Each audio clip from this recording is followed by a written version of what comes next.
ఇలాంటి ఫంక్షన్స్ కొచ్చి cat walk చేస్తాయి ఎంత అసహ్యంగా ఉంటుంది.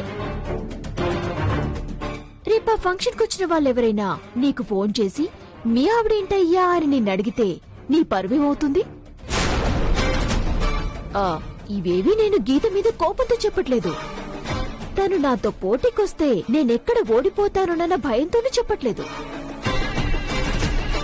ఆ మాటకొస్తే గీత అసలు నాకు పోటీయే కాదు.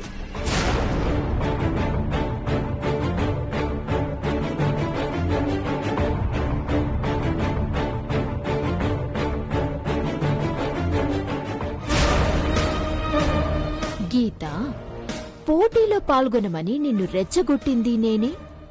ఇప్పుడు నువ్వు ఫంక్షన్ కి రాకుండా చేయడానికి రామ్ని రెచ్చగొట్టి పంపిస్తుంది నేనే. రామేటూ నువ్వు పార్టిసిపేట్ చేయడానికి ఒప్పుకోడు. రేపు నువ్వు కాంపిటీషన్ కి రావు. నువ్వు లావుగా ఉన్నావు కాబట్టే గెలవను అన్న భయంతోనే కాంపిటీషన్ కి రావట్లేదని లోకేశ్వరిని నమ్మిస్తాను. పోటీలో గెలిచి నేనే కరెక్ట్ అని నా కూతురికి అర్థమయ్యేలా చేస్తాను.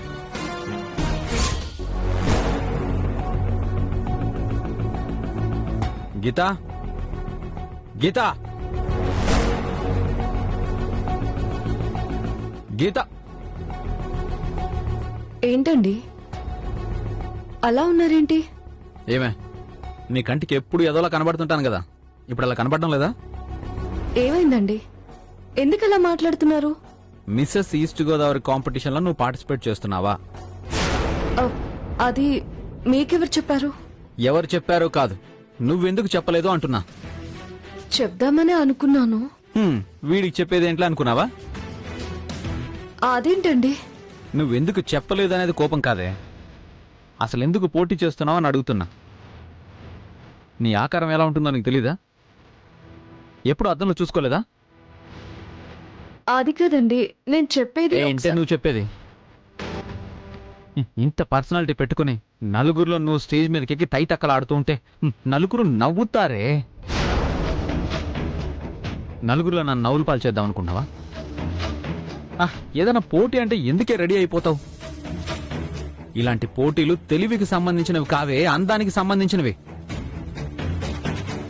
అక్కడికి వచ్చేవాళ్ళు స్లిమ్ గా బొమ్మలా ఉంటారు, నువ్వు డ్రమ్ములా ఉంటావు. ఏ పోటీలో పార్టిసిపేట్ చేయాలి, ఏ పోటీలో పార్టిసిపేట్ చేయకూడదని మినిమం కామన్ సెన్స్ ఉండదా నీకు? అయిపోయిందా? మీరు మాట్లాడడం అయిపోయిందా? ఎందుకండి ప్రతిదానికి ముందు వెనక చూసుకోకుండా ఓ అని గొడవ పడిపోతారు? గొడవ పడక నువ్వు చేస్తున్న పనికి చప్పట్లు కొట్టి విజిల్ చేయాలా? అవసరం లేదు. ఎందుకు చేస్తుంది అని ఆలోచిస్తే చాలు, నన్ను అడిగితే చాలు. నేనే పని చేసినా ఆలోచించి చేస్తాను అని అంటారు. ఏదైనా విషయం తెలిసేసరికి ఆలోచించకుండా వచ్చి తిడతారు. అంటే నువ్వు ఈ పోటీలో పాల్గొనడం కరెక్ట్ అంటావా? కరెక్టా కాదా అన్నది క్వశ్చన్ కాదు, కానీ పోటీలో పాల్గొని గెలవాలి, అది అవసరం. ఏంటి అవసరం? అవతల ప్రియేమో నన్ను ఓడించాలన్న కోపంతోనే గీత ఆ పోటీలో పార్టిసిపేట్ చేస్తుందని చెప్తుంది. ఓహో, ప్రియ చెప్పిందా? ఎవరు చెప్తే ఏంటే? అసలు నువ్వు ఎందుకు ఈ కాంపిటీషన్ లో పార్టిసిపేట్ చేస్తున్నావో అది చెప్పు. అంత అవసరం ఏమొచ్చిందో చెప్పు. నేను మీకిచ్చిన మాట కోసమే ఈ కాంపిటీషన్ లో పాల్గొంటున్నాను.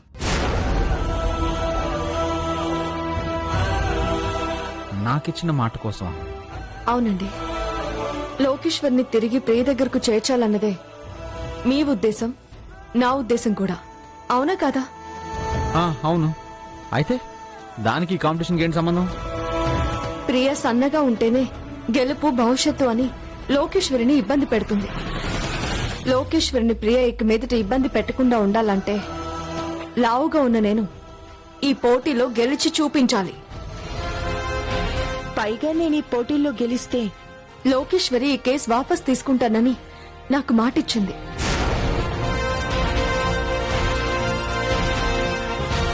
అవునా? అవునండి.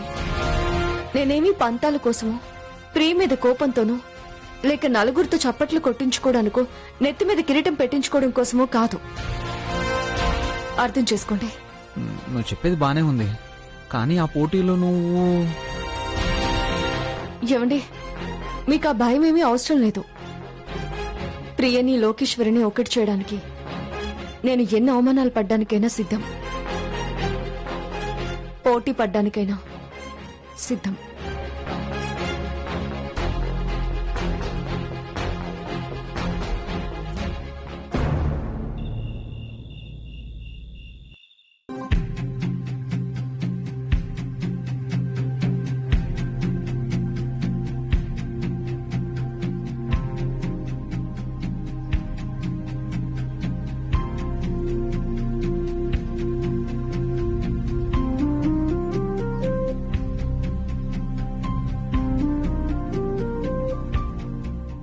రేపు ఎట్టి పరిస్థితుల్లో ఆ కాంపిటీషన్లో నేనే గెలవాలి.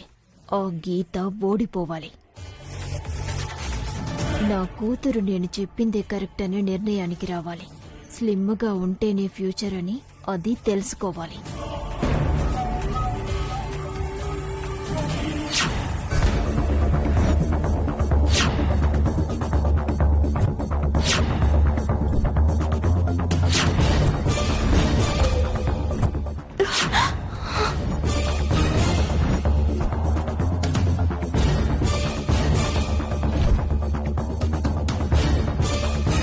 ఇదేంటి ఇలాంటి కల వచ్చింది? స్లిమ్గా ఉంటేనే గాని ఫ్యూచర్ ఉండదు అనే ప్రియ వాదన తప్పు అని చెప్పడానికే నేను ఈ పోటీకి దిగాను. ఈ పోటీలో నేను గెలిస్తే లోకేశ్వరి ప్రియ మీద పెట్టిన కేసుని వాపస్ తీసుకుంటుంది.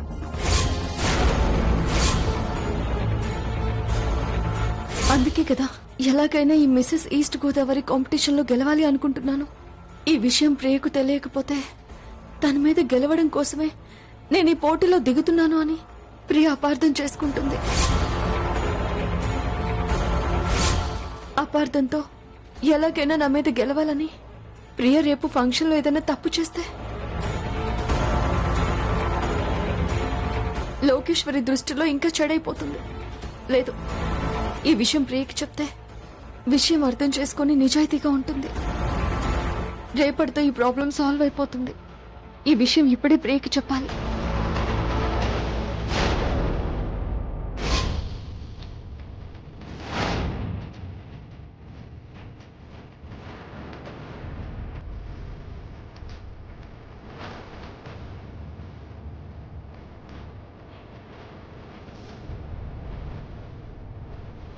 ప్రియా, ప్రియా, ప్రియా, ప్రియా, ప్రియా,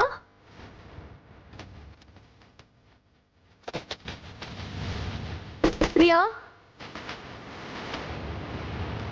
ప్రియా. ఈ టైంలో ఎవరు తలుపు కొడుతుంది? శివా, శివా.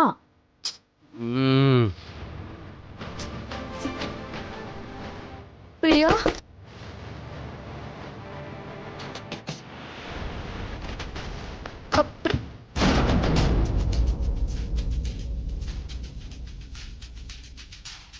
నువ్వా?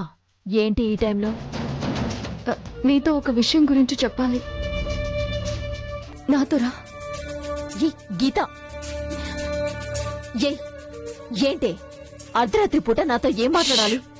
ప్రియా, అరవకు, ఎవరైనా లేస్తారు. లేస్తే ఎవరు వినకూడనంత సీక్రెటా? అవును ప్రియా. ఏంటది? అదే, రేపు మిస్సెస్ ఈస్ట్ గోదావరి కాంపిటీషన్ ఉంది కదా, అందులో నేను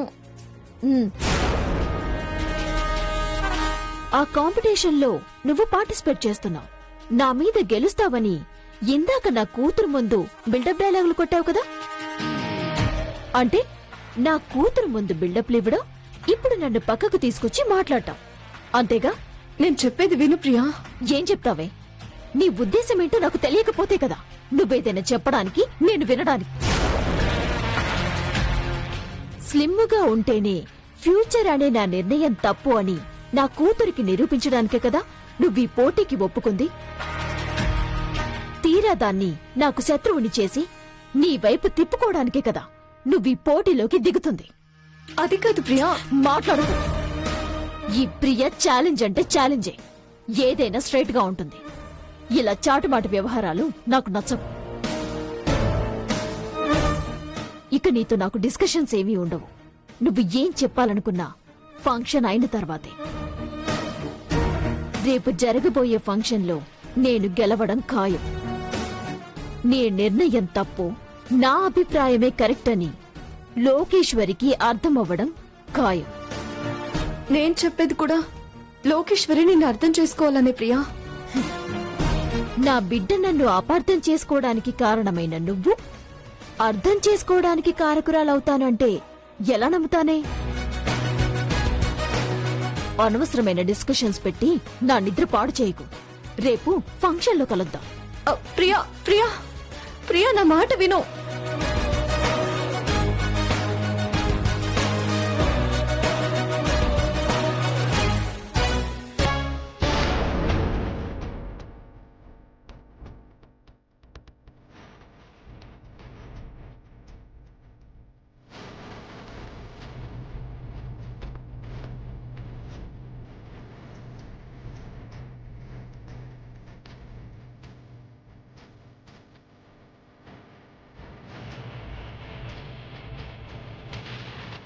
ఏంటి పెద్దమ్మా, మా మమ్మీని పిలుస్తున్నా? ఏం మాట్లాడాలని తనని పిలుస్తున్నా? అంటే అది రేపు జరిగే మిసెస్ ఈస్ట్ గోదావరి ఫంక్షన్ లో నువ్వు గెలిస్తే నేను మా మమ్మీ మీద పెట్టిన కేసు వాపస్ తీసుకుంటానన్న విషయం చెప్పడానికే కదా? లోకేశ్వరి, నీ మనసేంటో నువ్వు ఎలా ఆలోచిస్తావో ఇంతకాలం నీతో ఉంటున్నా నాకు తెలీదా పెద్దమ్మా? ఎలాగైనా నన్ను మా మమ్మీని కలపాలని, మళ్ళీ నన్ను మా మమ్మీకి దగ్గర చేయాలని నువ్వు ఎంత తాపత్రయపడుతున్నావో నాకు తెలీదా పెద్దమ్మా? నేను కూడా మా మమ్మీని వద్దనుకోవడం లేదు పెద్దమ్మా. తనలో మార్పు రావాలి అనుకుంటున్నాను. కానీ ఎంత వెయిట్ చేసినా ఆ మార్పు తనలో నాకు కనిపించడం లేదు. అది కాదమ్మా. పెద్దమ్మా, నువ్వు నాకు ఎక్స్ప్లెనేషన్ ఇవ్వడం ఏంటి? ఈ కాంపిటీషన్ లో నువ్వు గెలిస్తే నేను మా మమ్మీ మీద పెట్టిన కేసుని వాపస్ తీసుకుంటానని నీకు మాట ఇచ్చాను కదా.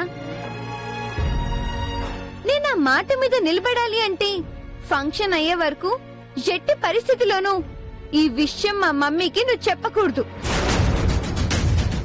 తను నిజాయితీగానే పందెంలో పోటీ చేయాలి. అప్పుడే నేను నీకిచ్చిన మాట మీద నిలబడతాను. అక్కడ మా మమ్మీ నిజాయితీ తప్పితే మన మధ్య జరిగిన ఈ ఒప్పందం మా మమ్మీకి చెబితే నా మీద ఒట్టే.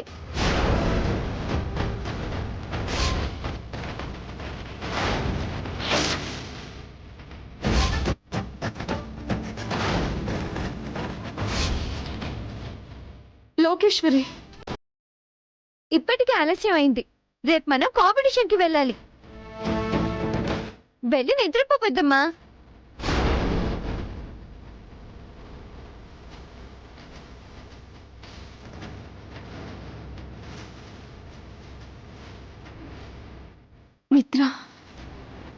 నిద్రలో పడుతుందమ్మా.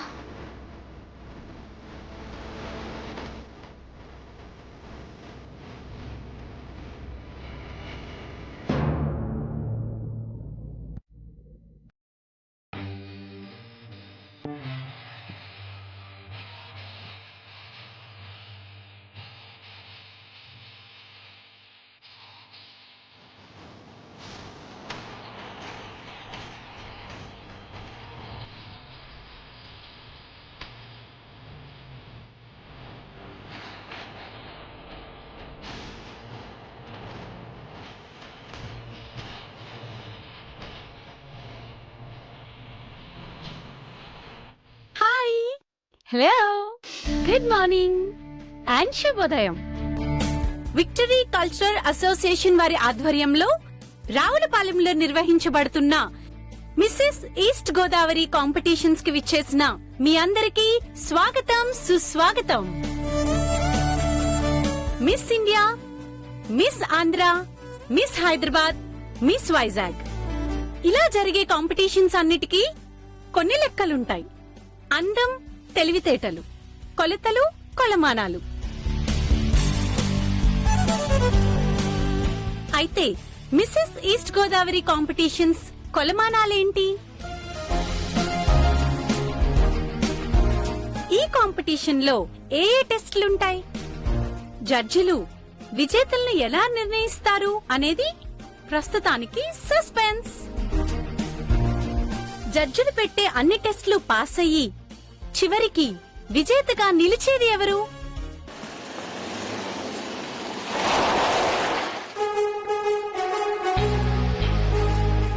విన్నర్ ఎవరు?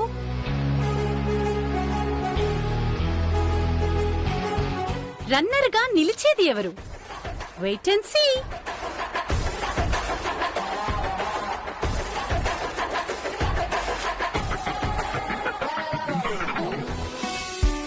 మిసెస్ ఈస్ట్ గోదావరి కాంపిటీషన్స్ లో పార్టిసిపేట్ చేస్తున్నారు కదా, ఎలా ఫీల్ అవుతున్నారు?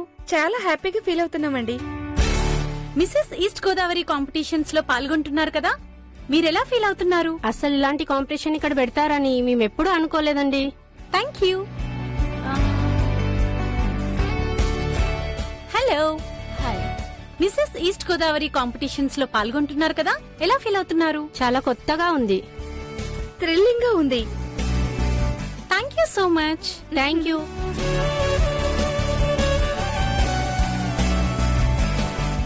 హాయ్. హాయ్. మీరు మిస్సెస్సా? ఎందుకలా అడిగారు? చాలా యంగ్ గా స్లిమ్ గా కనిపిస్తేను. నేను మిస్సెస్ నే కాదండి, ఒక బిడ్డకి తల్లిని కూడా. She my daughter. మీరు? గీత. మా అమ్మ, తను మా పిన్ని. మీరిద్దరూ ఆవిడికి తోడుగా వచ్చారా? లేదండి, నేను కూడా ఈ కాంపిటీషన్ లో పార్టిసిపేట్ చేయడానికి వచ్చాను.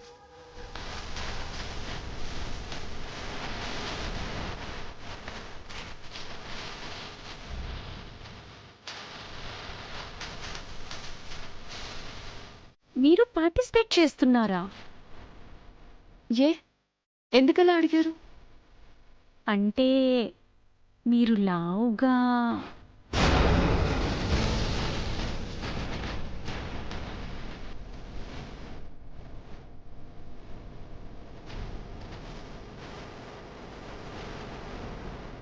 లావుగా ఉంటే పార్టిసిపేట్ చేయకూడదా? ఈ కాంపిటీషన్ కి స్లిమ్ గా ఉండాలి, ఇంత హైట్ ఉండాలి, ఇంత వెయిట్ ఉండాలి అని రూల్స్ ఏమైనా ఉన్నాయా? అలాంటిదేం లేదు. మరి ఇంకేంటి? ఇదేంటి ఈ పిల్లలిద్దరూ ఇలా వాయించేస్తున్నారు? Okay okay, wish you all the best. Thank you.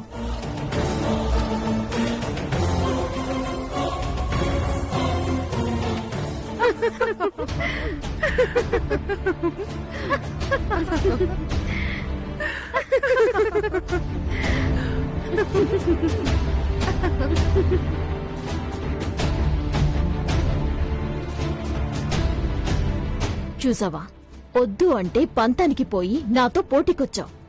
ఎంట్రీలోనే anchor ఏముందో చూసావుగా. అయినా యాంకర్ ఏంటి, చుట్టూ ఉన్నవాళ్లు కూడా నిన్ను నీ అవతారాన్ని చూసి ఎలా నవ్వుకుంటున్నారో చూడు.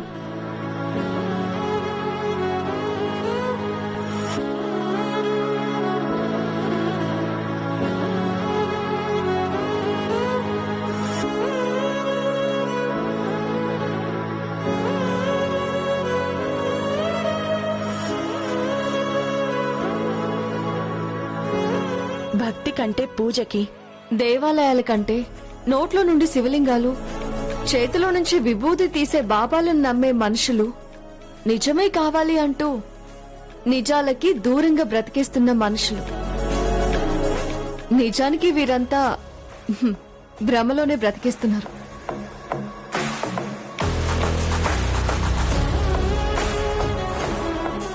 నవ్వని ప్రియా.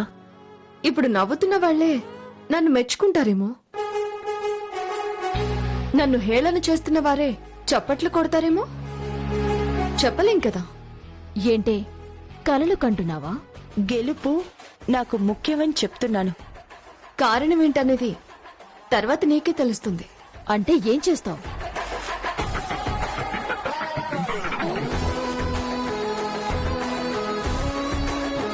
పరిపరి విధాల పిచ్చి వాళ్ళని చూశాను గాని ఈ రేంజ్ పిచ్చిదాన్ని నేనెక్కడా చూడలేదు. గెలుస్తుందంట. నలుగురిలో నవ్వుల పాలై తిరిగి వెళ్లడాన్ని నేను చూస్తాను.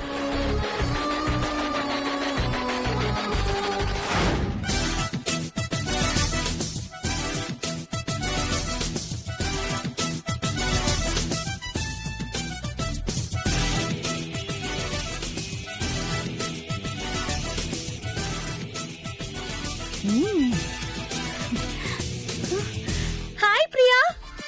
హే సంధ్య, ఎన్నాళ్ళైంది హాయ్ సంధ్య. ఎలా ఉన్నావు? నేను బాగున్నాను. How are you? I'm fine. ఏంటే 10 మంది వచ్చే ఫంక్షన్ లో తప్ప ఉత్తప్పుడు కలవా? ఎక్కడ కుదురుతుంది?